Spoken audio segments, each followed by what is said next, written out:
Ok, bonjour à tous. Alors moi, je suis à l'IGN et à l'IGN, on est notamment en charge de l'enquête d'inventaire forestier national, autrement dit IFN, donc qui, par un échantillonnage statistique et des mesures sur le terrain, est l'outil qui permet de connaître l'état et les évolutions de la forêt française. Et donc là, je vais essayer de vous exposer comment notre participation au projet Extraforest et GEMEST nous ont permis d'améliorer nos connaissances, nos outils et nos données pour la connaissance des ressources forestières d'intérêt pour les extractibles et la gemme à l'échelle des territoires. Alors, un petit mot de contexte et de nos objectifs particuliers dans ces projets. Donc, le contexte, il a déjà été évoqué un petit peu aujourd'hui, c'est la bioéconomie et donc notamment cette idée de recourir davantage à la biomasse en remplacement des ressources fossiles dans les processus économiques pour la production des biens et services consommables.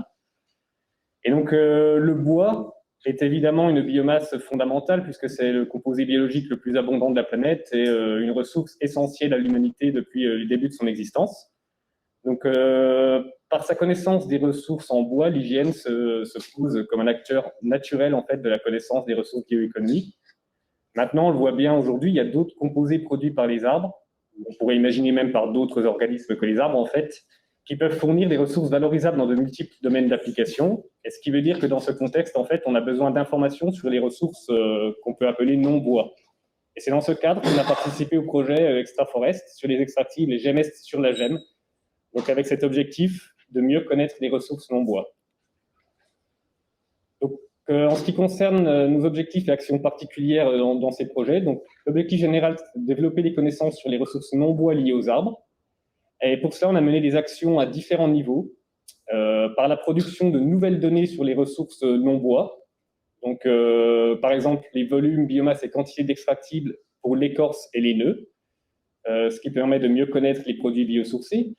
On a travaillé au développement d'outils d'analyse de ces ressources forestières, que ce soit pour la quantification de la localisation des ressources, ce qui peut être utile pour favoriser la valorisation des ressources locales.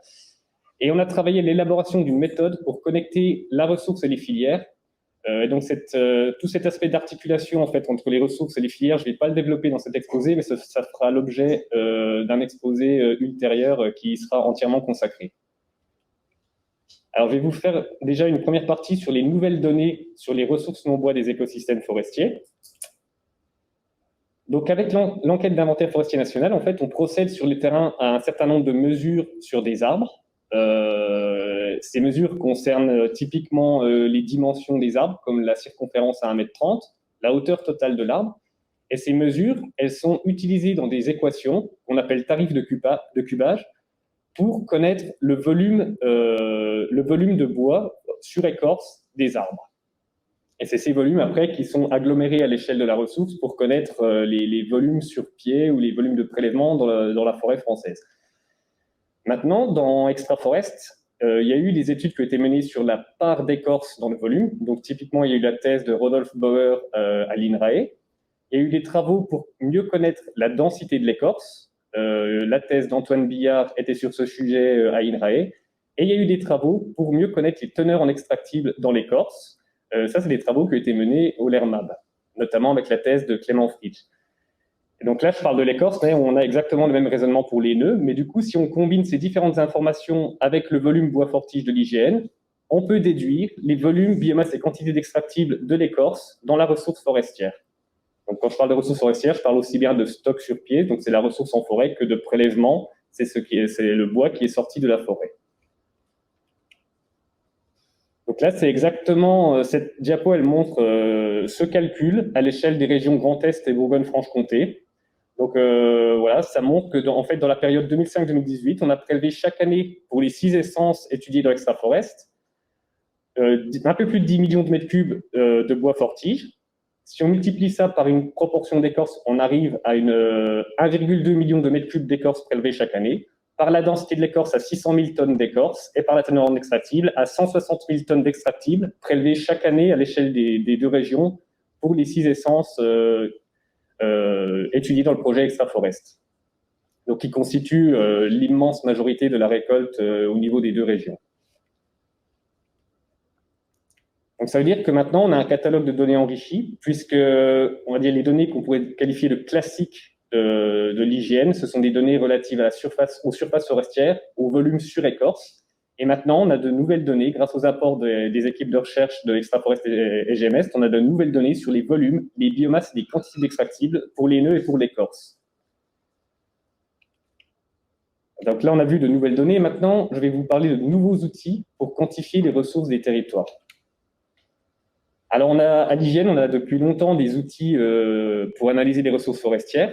Et classiquement, ces outils, donc il y en a un qui s'appelle OCRE, par exemple, qui est l'outil de calcul des résultats d'inventaire forestier de l'IGN et qui permet de calculer à l'échelle d'entités administratives comme les régions, les départements ou les anciennes régions, des résultats pour les surfaces forestières ou le volume de bois sur pied ou les prélèvements, et d'exprimer ces résultats selon un certain nombre de critères comme la propriété forestière ou l'essence.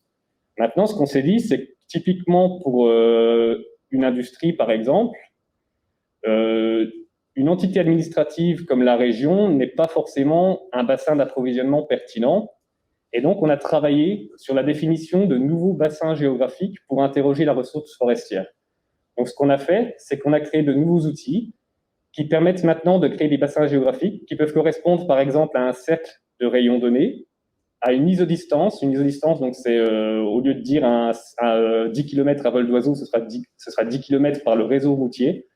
Et isochrone, c'est le même principe, c'est 1 heure, par exemple, à 1 heure de transport, quel est le contour correspondant. Donc là, par exemple, on a un contour qui correspond à 1 heure de route autour de Dijon. Donc ça fait un contour très irrégulier qui dépend en fait du réseau routier qu'il y a derrière. Et ça, on peut très bien imaginer, par exemple, qu'il y aurait une entreprise à Dijon qui serait intéressée pour connaître la ressource forestière correspondant à son bassin d'approvisionnement, qui serait 1 heure de route ou 2 heures de route autour de Dijon. Et on crée le bassin, et ensuite, en croisant avec les placettes d'inventaire qui ont été visitées sur le terrain dans ce bassin, on peut calculer les résultats statistiques spécifiques à ce bassin. Et ces résultats, évidemment, sont enrichis des nouvelles données sur les écorces, les nœuds et les extractibles.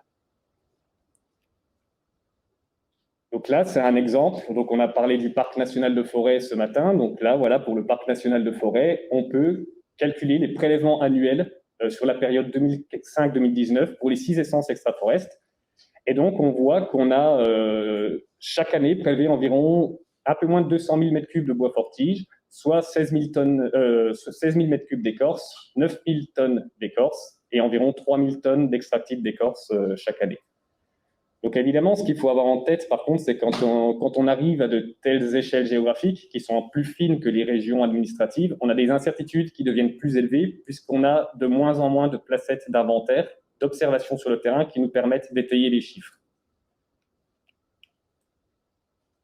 Donc ça, c'est des outils qui permettent de quantifier les ressources. Et maintenant, je vais vous parler d'une partie qui est plus spécifique au projet GMEST, et qui a permis de développer des outils pour cartographier les ressources, donc plutôt pour les spatialiser. Donc ça, là, c'est moi qui en parle, mais ce travail a été essentiellement réalisé par ma collègue Claire Bastic, qui a travaillé au développement d'une méthode de cartographie des peuplements présentant un intérêt potentiel pour le GEMAGE.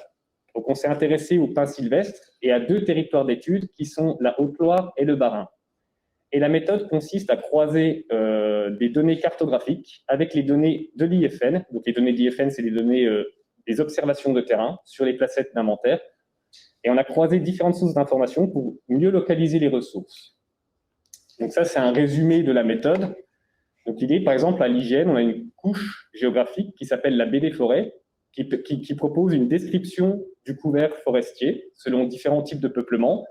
Et typiquement, on a sélectionné les peuplements, dans cette couche, on a sélectionné les peuplements de pins sylvestres, qu'on a ensuite croisés avec différentes informations, comme la distance aux routes, la pente, le type de propriété forestière, et ensuite avec des informations qui nous ont permis de dériver des volumes. Comme, donc à partir du volume, il y a un certain nombre de placettes d'inventaire qui sont visitées dans les peuplements identifiés avec la cartographie, et on croise aussi avec un modèle numérique de hauteur qui permet de mieux spatialiser la ressource.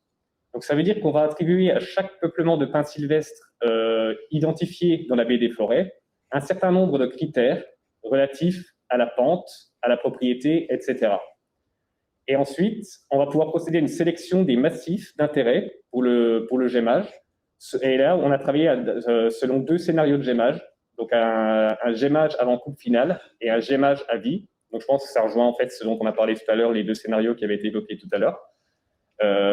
Et chaque scénario, en fait, il y avait un certain nombre de seuils définis. Donc, il y avait par exemple un seuil de pente maximale, un seuil de distance aux routes maximale. Et donc, voilà la carte qui en résulte, par exemple, pour la Haute-Loire, avec le scénario gémage avant coupe finale. Les critères de sélection des peuplements étaient ceux-ci. Donc, par exemple, il fallait une pente inférieure à 30%, des forêts avec document de gestion, une distance à la route inférieure à 200 mètres, etc. Et du coup, les peuplements, ici, sont d'intérêt potentiel pour le gémage avant coupe finale en vert foncé.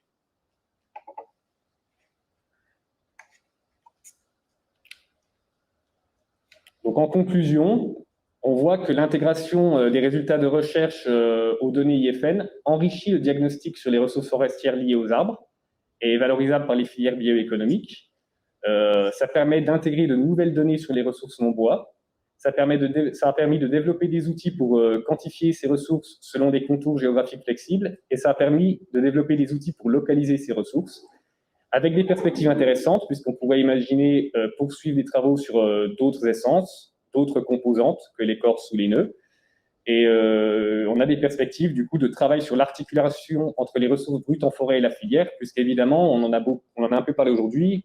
Typiquement, l'émergence d'une filière extractible ne nécessiterait pas forcément d'aller couper des arbres spécifiquement pour cet usage, mais plutôt de s'approvisionner auprès d'autres secteurs industriels en utilisant par exemple les coproduits.